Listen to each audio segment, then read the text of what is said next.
The gym was humming with low chatter.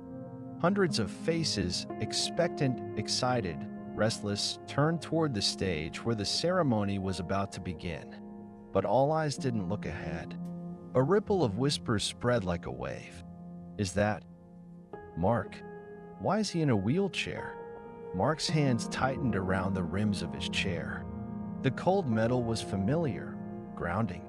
Every push forward was a victory, slow but deliberate. He moved through the crowd like a ghost, visible, yet somehow invisible. Faces blurred past him. Some stared openly, eyes wide with curiosity or pity. Others looked away, pretending not to see. The dim auditorium lights cast long shadows, crisscrossing over his face, a canvas of quiet strength and deep scars. He could feel the weight of their stares, the weight of their doubts, the weight of the past 2 years, the accident, the endless hospital rooms, the days when he couldn't even lift his head. Will they see me? Mark thought, heart pounding. Not the chair, not the broken body, but me. He caught the eye of a girl from his math class. Her eyes held a flicker of recognition, maybe respect. She gave a small, encouraging nod. The old Mark, the boy who sprinted down tracks and scored winning goals, was gone. But the man now sitting in that chair carried something different, something fiercer. As he rolled toward his seat, the murmur softened. The room felt smaller, more focused. Mark took a deep breath. This was his moment, and he was ready. The world shattered in a blink.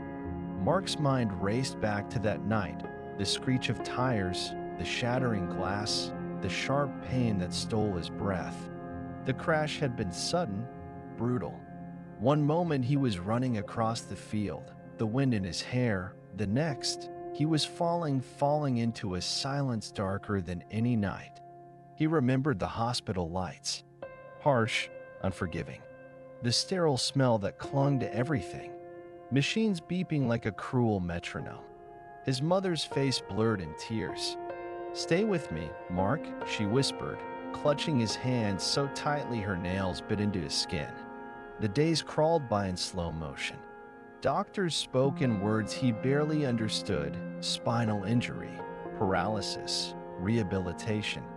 Words like verdicts, sentencing him to a new, unfamiliar life. Mark's body refused to obey.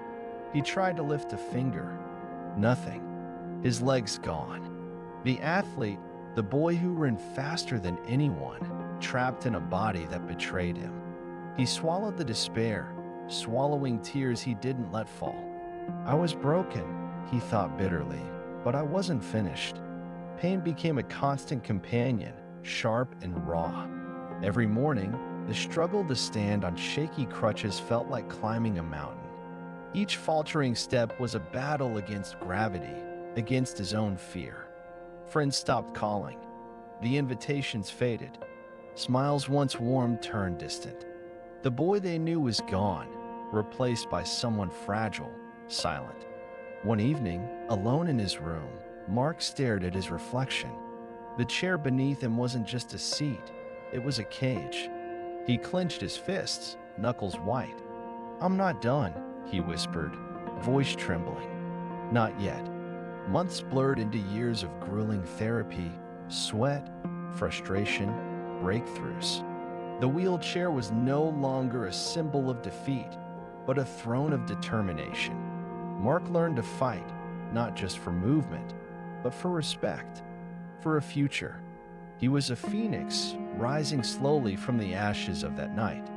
The past tried to chain him, but he was breaking free. The room was dim, lit only by the flicker of a lone desk lamp. Mark sat in his wheelchair, a small piece of paper trembling in his hands. The edges were worn from hours of folding and unfolding. His fingers traced the words, hesitant, uncertain. He cleared his throat. "Thank you for this honor." His voice cracked. Again, he swallowed hard. Tried again. "I stand here." He paused, gaze flickering to the cracked mirror across the room. The reflection staring back was a study in contrasts, sharp eyes burning with fierce resolve, cheeks pale and slick with sweat, a jaw clenched tight against a storm of doubt. The wheelchair beneath him was more than a chair now. It was his armor, his prison, his stage. He whispered to himself, "You've come too far to turn back now." Memories crashed through his mind. The mocking laughter in the halls, the whispered "freak" behind his back, the times his classmates avoided his eyes as if his broken body was contagious, the cruel jokes, the stolen crutches, the feeling of invisible walls closing in. You'll never be the same. Why even try? There were nights when Mark sank into that dark pit, when hope felt like a distant star, faint, unreachable. He had stared into the abyss, ready to surrender. But then he remembered his mother's voice. Steady, fierce. You're stronger than you know. He took a shaky breath and stood before the mirror, practicing his speech again. Words spilled out, raw, imperfect, but true. "I am not defined by this chair," he said, voice trembling but growing stronger. "I am defined by the fight inside me." A tear slid down his cheek. He wiped it away quickly, anger replacing doubt. No, he would not be invisible. Not today. He folded the paper carefully and placed it on the desk. His hands rested firmly on the wheels. The silence was heavy, filled with the unspoken battle inside him. Outside, the muffled sounds of the crowd awaited. The moment was close. Mark's heart thundered. This was more than a ceremony. It was a reckoning, and he was ready to face it. The auditorium was packed, a sea of faces blurring under the bright stage lights. Mark sat in his wheelchair at the podium, the weight of every eye pressing down on him like a mountain. His hands trembled, fingers curling around the edges of the notes he barely needed now. A heavy silence settled. The air thickened with anticipation. He took a breath, deep, deliberate, feeling the pulse in his throat. His voice cracked as he began. "Good evening, everyone." The words were fragile, like the first steps of a child. The echo felt immense. He paused. His gaze swept the crowd, landing on a mother wiping tears beside her daughter. A boy with a furrowed brow, his jaw clenched tight. A teacher holding back a sob. Somewhere deep in the audience, eyes locked on him, raw, open, vulnerable. Mark steadied himself. "I won't lie. This journey, it's been hard." He swallowed pain that threatened to choke him. There were days I wanted to give up. Days when I believed I was invisible. When my chair wasn't just a seat, it was a barrier, a reminder of limits. His voice grew, fueled by the fire inside. But I learned something powerful, that strength doesn't always roar. Sometimes it whispers. Sometimes it's the quiet courage to keep going, even when no one's watching. The crowd was still, hanging on every word. "I am more than what you see, more than what you think you know. I carry battles you can't see, scars you can't touch. And so do many of you." A soft murmur rippled through the audience. We all have our stories, our fears, our moments of doubt, but we also have resilience, hope, the power to rise. Mark's eyes glistened, but his voice never wavered. So, today, I stand not just for myself, but for everyone who's been overlooked, underestimated, or told no. His words echoed like thunder. For every whispered doubt, here is a shout. For every closed door, here is a key. For every silent struggle, here is a voice. His gaze locked with a few in the front row, their eyes shining with tears, respect, and something new, belief. Then, slowly at first, the clapping began. A single hand rose, then another. Faces stood, one by one, until the entire auditorium was on its feet, an eruption of cheers, applause, and a unity that shook the very walls. Mark sat still, tears streaming down his cheeks, heart pounding louder than ever. He had done it. He had broken through. And in that standing ovation, he wasn't just seen, he was honored. The crowd wasn't just applauding a speech. They were applauding a victory of spirit, a triumph of the human soul. Mark's shaky voice had become a powerful roar, and the world finally heard. The applause had barely faded when the doors swung open, spilling warm golden light into the cool auditorium. Mark's hands gripped the wheels of his chair as he began to move forward. Each push deliberate, steady. Around him, a circle of faces glowed with pride, friends, teachers, family, all drawn close by the quiet strength that now radiated from him. "Mark, you were incredible," Mrs. Hernandez said, her voice thick with emotion. She reached out, squeezing his shoulder. His lips curled into a small, grateful smile. His best friend, Jake, clapped him on the back. "Man, you crushed it. We're all damn proud of you." Mark's heart swelled, a steady rhythm echoing the triumph in his chest. The wheelchair, once a symbol of limits, felt lighter somehow.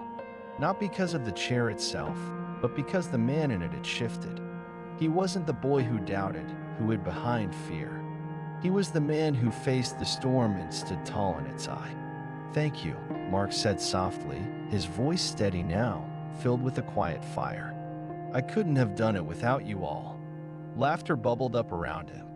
The warm glow of the room wrapped around like a soft blanket, safe, full of hope. His mother stepped closer, tears shining in her eyes. "You've always been my hero." Mark reached out, brushing a tear from her cheek. "No, Mom. Today we all are." The chatter hummed like a gentle river, each voice lifting him higher. His gaze drifted to the window, where the sun painted the sky with shades of orange and pink. A new day was breaking. With a deep breath, Mark wheeled himself to the exit. The heavy doors opened wide, and the outside world waited, bright, vast, and full of promise. He paused on the threshold, feeling the sun's warmth on his face. It wasn't just light. It was hope. A fresh start. A new chapter unwritten. The chair carried him forward, but it no longer held him back. Mark pushed onward, into the light, into the future. And for the first time in a long time, he smiled without hesitation. Because this was just the beginning. The auditorium lights dimmed, leaving the stage bathed in a soft, golden glow.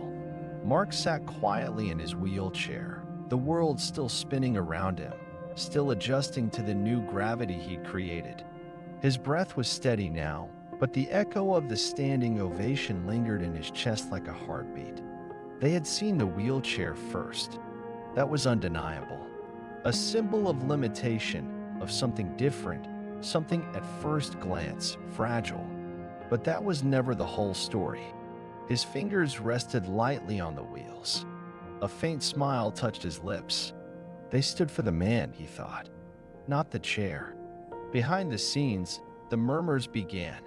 Whispers of disbelief turned to admiration. Doubt dissolved into respect. He remembered the early days, the nights alone, rehearsing speeches in front of cracked mirrors, the trembling hands, the silent tears. Every step was a battle, every word a victory. Strength isn't always about standing up, he told himself countless times. Sometimes, it's about rising. The voiceover echoed softly, the words settling deep into the soul of the room and deep into his own. They saw the wheelchair first, but they stood for the man. Sometimes the greatest strength isn't in standing up, it's in rising above what you thought would keep you down. A slow zoom captured the glint in his eyes, steel forged in hardship, tempered by hope. He looked around at the crowd now, no longer strangers but witnesses. Witnesses to a story that went far beyond physical limits. Witnesses to courage, a courage born not from the absence of fear, but from embracing it. The camera lingered on his face, close up, the soft lines of fatigue, the shine of tears, the quiet fire burning brighter than ever. The wheels beneath him were more than just wheels now. They were a vehicle of transformation, a testament to resilience. They had carried him not just through hallways and doors, but through walls built by doubt and ignorance. Mark's voice broke the silence, calm yet resolute. "I'm not defined by what holds me back. I am defined by how I move forward." The audience was silent, hanging on every syllable, every breath. Outside, the sun rose, a new day breaking, just like the dawn in Mark's journey. The final shot pulled back slowly, showing him framed by the open door, light spilling in. A silhouette of a man who had risen, no longer just a figure in a wheelchair, but a symbol of power, courage, and unyielding spirit. And sometimes, the greatest strength of all was simply to rise.